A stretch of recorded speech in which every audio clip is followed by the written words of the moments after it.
de trazer esse tema hoje da questão dos mentores é porque é interessante a gente saber, não saber quem eles são, mas como eles influenciam na nossa jornada aqui na Terra, como que eles estão ali para poder auxiliar mesmo em todos os nossos desafios, em todo esse nosso caminho aqui, né? Porque a gente sabe que não é fácil, né? De viver aqui na Terra, a gente tem muitos percalços, né, para conseguir lidar. Então, eles ficam ali sempre amparando, né, da forma que eles foram designados para, e não que eles servem a gente, né? Então, trazer, desconstruir essa questão que eles servem a gente, que eles estão aqui para ser nossos protetores e que eles vão livrar a gente do mal, né? Mas é muito, não pelo contrário, mas sim pelo viés de que eles vão estar ali para que as coisas fluam da forma que precisam fluir. Então, porque a gente tem, né, o conceito muito enraizado do anjo da guarda, né, que nem eu fui criada na católica, então para mim era um anjo da guarda.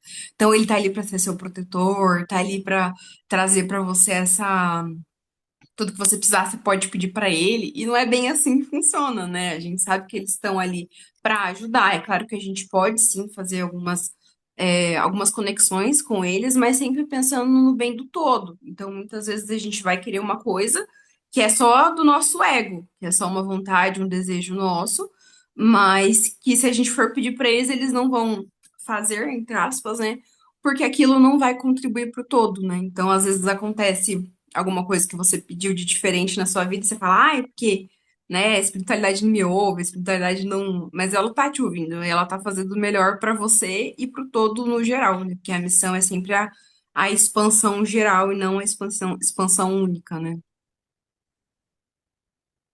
Entendi. Como eu compartilho, eu tenho muitas experiências, sim, eu tenho conhecimentos, assim, que eu fui adquirindo com o tempo no que diz respeito à espiritualidade, aos mentores.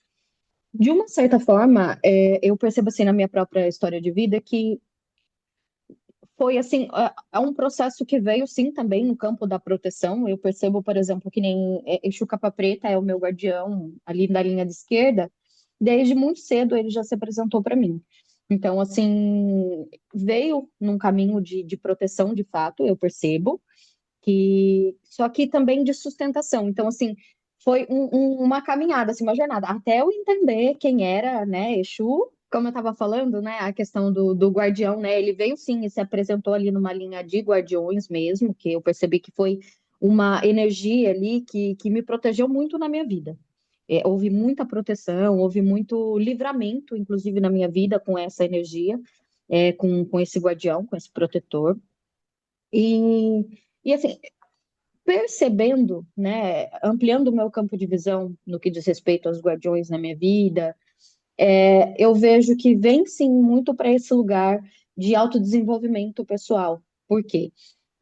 Como você falou, né, tem muitos desafios que a gente enfrenta na nossa vida de fato, e eu percebo que diante desses desafios, muitos desses guardiões, porque não é um, não é dois, eu não acredito assim que tipo você tem uma exclusividade com um guardião, sabe? Tipo, aquele guardião ele é só seu.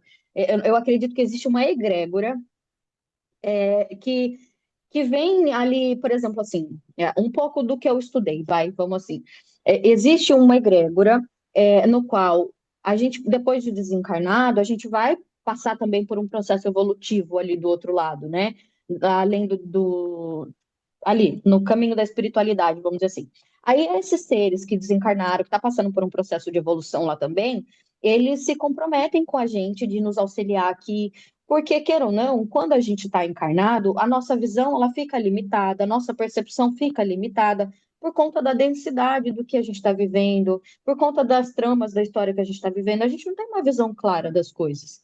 Mas eles, como eles não têm essa roupagem carnal, né, por estar desencarnados, eles têm uma visão muito mais expandida, eles percebem as coisas, eles veem as coisas, eles têm essa questão do tempo que é diferente do nosso, que atravessa linhas de tempos e tudo mais. Então, eles têm essa estrutura para nos auxiliar aqui na nossa caminhada, para nos ajudar a compreender, para nos ajudar a crescer, para nos ajudar a evoluir mentalmente, espiritualmente, moralmente também. Então, toda essa estrutura que eles se comprometem a nos auxiliar, eles também estão passando pelo processo evolutivo deles lá. Ninguém é santo, assim, tipo, nossa, todo mundo é santo, né? Vamos dizer assim, todo mundo está passando pela sua própria jornada evolutiva, só que sim, eles têm ali uma bagagem, uma estrutura muito mais lúcida do que a nossa aqui, vamos dizer assim. Né? Então, isso acaba nos auxiliando. Então, eu percebo que esses guardiões, eles se comprometem de uma certa forma, mas eles vêm numa egrégora. Não é necessariamente o Exu capa preta em pessoa que é o meu guardião. É uma egrégora de seres que vão nessa jornada, que se alinham, que se afinizam com a estrutura do Exu Capa Preta, por exemplo, e entram nessa egrégora e vêm em nome de Exu Capa Preta, e vêm em nome de Pombagira, Cigana Rosa Vermelha, por exemplo. Não é a Pombagira, Cigana Rosa Vermelha, especificamente em alma e espírito que vem para me auxiliar. É uma egrégora de vários seres que se afinizam com essa estrutura que vêm, que ancoram, que sustentam essa energia e que vêm nos auxiliar também. Então, eu acho muito legal a gente se dar algumas devidas desimportâncias também nesses contextos, porque às vezes a gente lida tanto com o ego quando a gente vai falar, né, ai, porque meu guardião é fulano, meu guardião é ciclano, e você quer saber nome. E muitas vezes eles nem se apresentam com nome já para nem alimentar seu ego. E, de fato, isso não Uhum. importa. O importante é que eles estão ali, o importante é que eles nos amparam, sim, que eles nos trazem, sim, lucidez, nos trazem clareza, nos trazem visões de momentos, de coisas, de situações que nos servem para livramento, sim. E só que isso eles não fazem sozinho. Existem, eu acredito, que um processo evolutivo que a gente passa aqui também, e que também tem a ver com vibração, que tem a ver com o nosso desenvolvimento pessoal, conforme mais a gente vai desenvolvendo, mais a gente vibra numa alta vibração e mais facilita essa conexão com eles. Por exemplo, existem sim também guardiões ali nas linhas angelicais. Você pode acessar esses mentores, né, nessas linhas mais elevadas de vibração. Só que eles não é aqui, ele tem guardião dependendo da linha, vamos dizer assim, da camada ali que ele tá, porque a gente vive aqui na terceira dimensão, né? E aí tem a quarta dimensão, a quinta dimensão, a sexta dimensão, e ali, conforme os mentores existem ali nessas dimensões, por exemplo, eu vejo que eu tenho estudado um pouco sobre os arcturianos, sobre os pleiadianos, sobre a fraternidade branca. Cada uma dessas linhas de mentores vivem numa esfera. Por exemplo, o Exu, a linha da Umbanda, vivem aqui na quarta dimensão. Por isso que a gente tem esse processo de incorporação, por exemplo, numa Umbanda. Por quê? Porque eles estão mais próximos de nós, então a gente consegue incorporar ali uma entidade que vem dessa linha, né, de guardião. Agora, você não incorpora um arcanjo. Por quê? Porque é uma vibração tão elevada que se vier, seu corpo decompõe. Não dá estrutura. A gente não tem estrutura para incorporar um arcanjo, por exemplo, né? Então, assim, eu percebo que a gente vai passando por esses processos evolutivos e vai se afinizando o nosso campo vibracional e vai dando acesso e vai tendo acessos para essas conexões. Então, assim, todo é um caminho de evolução que eu vou percebendo assim. Mas eu percebo que existe muita influência, sim, conforme a gente vai trabalhando com a gente vai se limpando no nosso campo energético, no nosso campo espiritual, a gente vai elevando a nossa vibração, vai facilitando esse caminho de conexão com esses mentores, mas não quer dizer que eles nunca estiveram lá. Por mais denso que seja a nossa energia, você pode perceber que no decorrer da nossa vida, nos momentos mais difíceis que a gente enfrentou, e eu falo por mim, de chegar no momento em que veio o amparo, só que existe, percebo pela minha experiência, um respeito muito grande pelo nosso livre-arbítrio. Mesmo que eles tenham ali uma visão, mesmo que eles tenham um conhecimento, um entendimento muito grande sobre tudo que está acontecendo na nossa vida, a gente não é invadido. A gente não é desrespeitado. A gente é tão amado, a gente é tão respeitado no nosso livre-arbítrio que eles só. E eu não diria nem que intervêm, porque eu não acredito que eles intervenham em si. Eu acredito que eles expandam para nós aquela informação, para que a gente possa ter acesso a ela, se conectam a nós de alguma forma, para nos compartilhar com aquela informação, mas somente quando a gente está pronto para ouvir determinadas informações, somente quando a gente está pronto para pedir ajuda, porque existe essa parte nossa também, que eu acho que é extremamente importante. A gente tem que saber pedir. A gente tem que se permitir pedir ajuda para os nossos guardiões, porque senão eles vão ficar ali acompanhando você com toda essa estrutura, com toda essa bagagem de conhecimento para compartilhar com você, mas se você não se abrir para receber e pedir, eles não podem te entregar. E existem, eu acredito que muitos caminhos para esses acessos, né? Tem gente que tem sensibilidade de diversas formas. Nós todos somos médium em algum nível, porque a gente veio para cá do mesmo lugar, vamos dizer assim, do mesmo campo espiritual. A única coisa que dificulta para nós é essa densidade da carne que a gente vive, que, né, que quando a gente vem para o mundo material, a carne, o corporal, gera uma densidade que tira essa sutilidade do nosso ser, do campo de visão. A gente não enxerga tão longe quanto, a gente não sente tão longe quanto, diferente de quando a gente só está no caminho espiritual, quando você só está em espírito, vamos dizer assim. Pode ver que quando você sonha, quando você vai dormir, que é o momento que a alma desprende do corpo, que você vai para vários lugares, não tem essa temporalidade que a gente tem aqui, não tem essa sensação que a gente tem aqui, é diferente. E quem tem Uhum. mediunidade através de sair do corpo, mediunidade de visão, de audição, pode perceber. Eu falo por mim que eu tenho a clarividência, a clareaudiência, essa questão do tato, da sensibilidade, de uma sensibilidade extracorpórea. Então, assim, você percebe que é muito mais do que o seu próprio corpo sustenta de audição. Porque a gente, enquanto humano, a gente tem ali um limite de audição, né? Você vai fazer ali um exame de auricular, você vai perceber que a sua visão ela é atingida até um ponto, que eles vão colocando ali o som, você vai percebendo. E quando a gente tem essa mediunidade auditiva, você percebe que a sua visão ela vai além do que o que você escuta. Você percebe vozes no ambientes que não estão ali, que vem num outro campo vibracional, que se você não tiver essa percepção, você não vai ouvir. Se não tiver isso ativado, você não vai ouvir, você não vai perceber. O tato mesmo, às vezes você é tocada por espíritos, por outros seres, e se você não tem essa percepção ativada, você não vai sentir. Se você não tem o seu campo de visão aberto, você também não vai chegar. Você vai chegar só o que você está limitado nessa vivência humana. Só que a gente é muito mais do que isso, né? Existem camadas em nós muito maiores.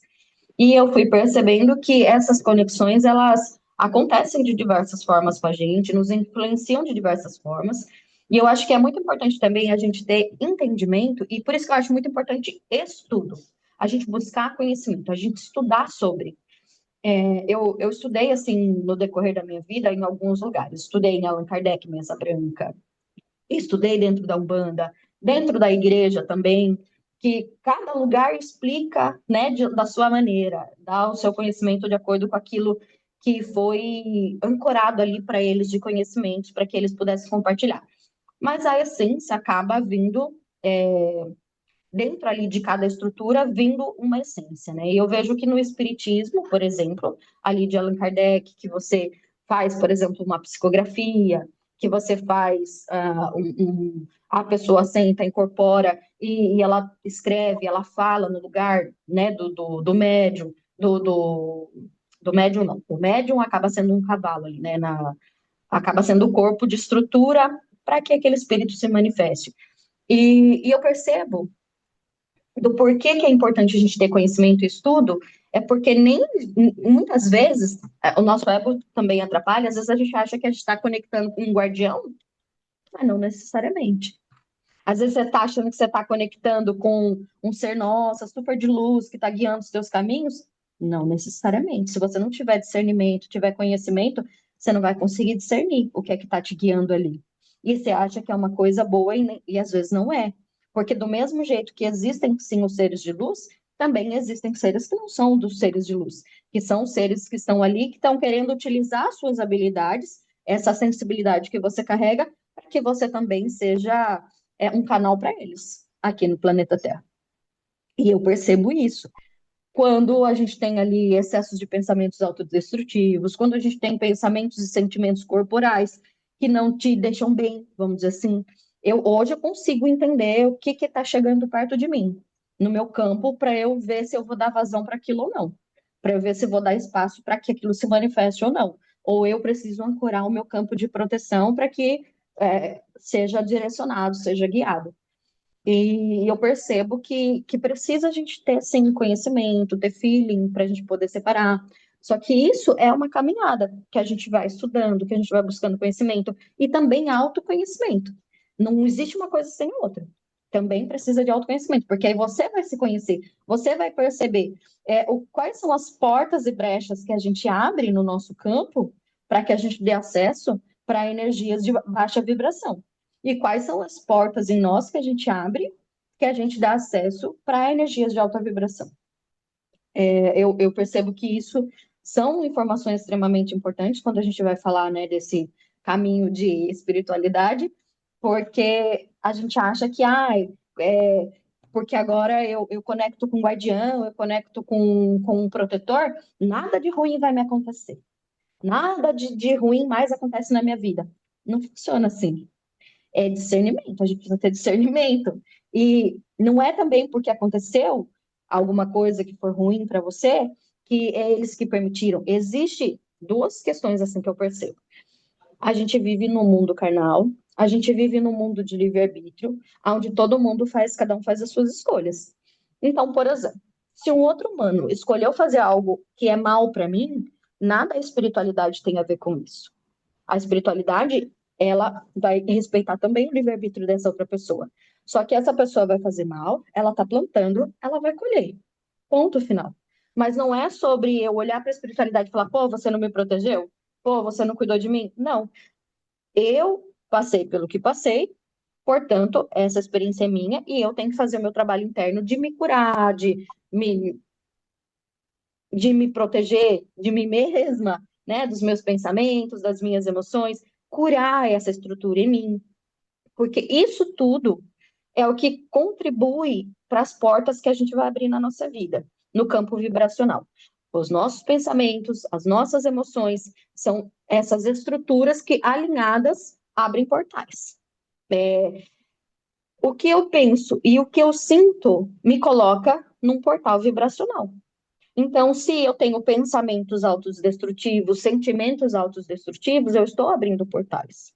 E se eu tenho pensamentos mais elevados, sentimentos mais elevados, eu estou numa outra faixa vibracional. Parece, e eu falo isso com muito cuidado, para a gente tomar cuidado assim com essa questão que nos ensinam muito, sabe? Dessa questão de positividade tóxica. Ah, porque você tem que sempre estar Uhum. feliz, porque você tem que sempre estar pensando positivo. Então, se você está passando por um grande problema, dificilmente você vai conseguir pensar positivo. E isso você vai estar abrindo portais? Vai estar abrindo portais. Essa consciência, ela é extremamente importante. Mas, do mesmo jeito que você está abrindo portais, esses guardiões, eles têm estrutura o suficiente para te ajudar a elevar sua vibração, para te ajudar a você se ancorar num estado vibracional elevado. Então, às vezes, você sozinho não vai dar conta naquele momento, porque a situação é muito difícil mesmo. E eu percebo, por exemplo, vou assim compartilhar para clarificar assim a situação. Quando eu estava pós-parida do meu filho, eu entrei num processo de depressão pós-parto. E eu tinha muitos pensamentos ruins, eu tinha muitos sentimentos ruins, eu estava numa estrutura muito adoecida familiar que alimentava esses pensamentos, que alimentava esses sentimentos. E eu pensava em coisas ruins sobre mim, sobre meu filho, até que chegou um momento que eu precisei pedir ajuda. E eu precisei pedir essa ajuda. E aí eu pedi, eu falei, olha, eu não estou conseguindo dar conta disso aqui sozinha, os pensamentos estão horrorosos, eu não sei como lidar com tudo isso, Deus me ajuda. E esse pedir ajuda é de acordo com a sua crença, você acredita no que você quiser, mas peça essa ajuda, porque eles estão a postos para nos ajudar. E eu me lembro que a partir do momento que eu falei, me ajuda a passar por isso aqui, porque eu não quero sucumbir a isso que está vindo nos meus pensamentos. Cara, juro por Deus, foi tirar com a mão. Não foi da noite para o dia, mas eu fui orientada do que fazer, de forma intuitiva. A partir do momento que eu pedi, existiu uma intuição, existiu uma direção. E algo me disse o seguinte: a partir de agora, você fecha os seus ouvidos, fecha sua boca e escuta somente você mesma e pergunta para você o que é que você quer fazer diante de cada situação que se apresentar. Falei, ok. Nisso, meu filho chorava muito, ele tinha muitas dores, eu não conhecia, não sabia, era meu primeiro filho. E aí me veio uma voz e falou assim: o que que você quer fazer com esse choro? Eu falei, eu quero acolher. E aí as pessoas que vinham ao redor falavam, faz isso, dá chupeta, vai não sei o que, não sei o que lá, não sei o que lá. E eu dei um grito, cala a boca todo mundo. Coloquei todo mundo para fora do quarto, fechei a porta e falei, agora é eu e meu filho. O meu peito doía muito para dar de mamar e eu falava, mesmo com dor eu quero amamentar. Aí coloquei ele para amamentar. Esse menino foi acalmando, esse menino foi, sabe, se tranquilizando, porque eu comecei a entrar num outro estado de vibração, eu comecei a olhar para ele com outros olhos e eu comecei a dar espaço para que existisse só nós dois ali dentro. Só que isso, no momento em que eu estava, com toda aquela estrutura externa a mim, eu não tinha condição de fazer isso sozinha. Então, eu pedi ajuda. E a partir do momento que eu pedi, essa ajuda veio. E depois disso, o caminho foi se desenhando, eu fui sendo intuída por outros caminhos, eu fui sendo intuída. De que forma? Ah, essa intuição ela é só lúdica? Não. É um vídeo que me chegou, é uma rádio que eu escutei que veio uma direção de que para conhecer, o trabalho de uma terapeuta. É, na internet, que você vê a informação, é a sua coleguinha que ela traz uma informação para você sem ter a menor noção do que você está passando. Quando a gente abre, que a gente pede ajuda, a espiritualidade, por mais que você sinta, ah, eu não tenho essa mediunidade, ou ah, eu não estou com uma vibração elevada o suficiente para me conectar com seres elevados, eles acham caminhos para entregar para você o que você precisa. Então, eu fui sim, recebi de colegas, eu recebi de amigos, eu recebi de rádio, porque sim, eu estava no carro ouvindo uma rádio e do nada a minha rádio mudou, tá? Do nada não existe, né? Mas mudou a minha rádio ali numa lombada que eu passei e eu fui parar num tipo de rádio que falava sobre uma terapeuta que falava sobre constelação familiar. Ah, eu não acredito em constelação familiar. Para mim foi útil naquele momento. Me ajudou a entender muita coisa sobre mim, sobre a minha família, sobre o meu filho que estava ali no meu braço. Me deu um caminho do Ho Oponopono na época. Então, assim, eu fazia o Ho Oponopono para o meu filho enquanto ele dormia. Por quê? Porque eu segui aquele caminho que foi me apresentado. E depois de um processo, o meu filho parou de ter dor. É claro que tem todo um processo do nascimento, que a criança tem ali, né, o desenvolvimento interno, mas o dele se expandiu desse processo. Não foi só durante os 6 primeiros meses de desenvolvimento que ele tinha dores. Ele teve refluxo, ele teve problemas de cólicas intensas. E agora eu trago para você nesse contexto que nós não precisamos passar pelos momentos de dificuldade sozinhos, existe todo um amparo, só que a gente precisa aprender a pedir e a gente também precisa aprender a separar o joio do trigo, também no mundo espiritual, porque isso tudo faz com que a gente se conecte.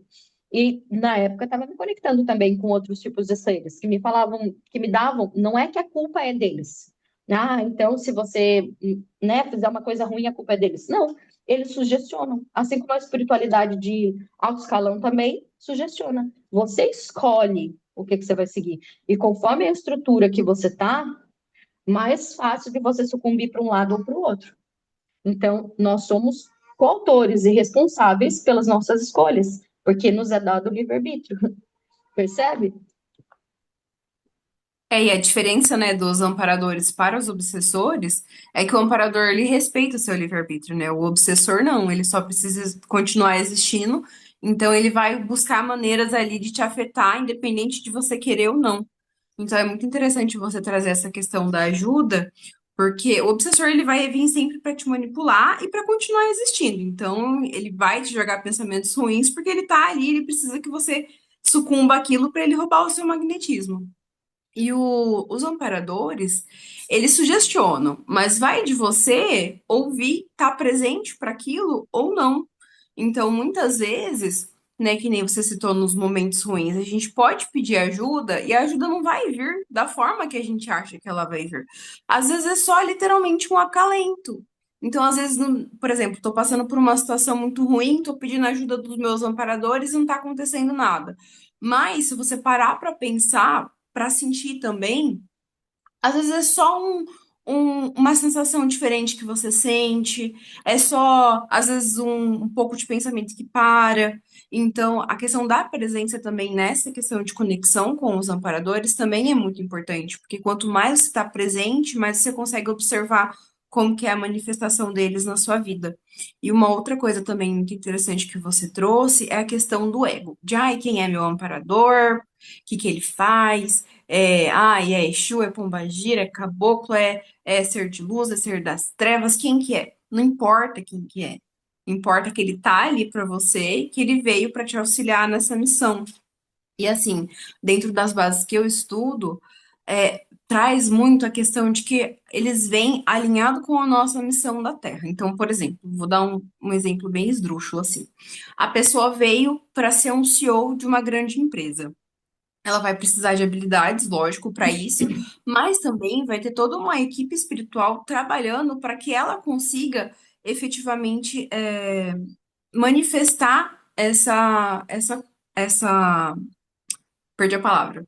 Mas manifestar é isso que ela veio para fazer, essa missão de vida, vou colocar dessa forma. Então, tudo vai alinhar para que isso aconteça. Então, vai ter momentos que a pessoa vai passar ali por perrengue, vai achar que tá sozinha, mas na verdade está tudo se encaminhando para que ela cumpra essa missão.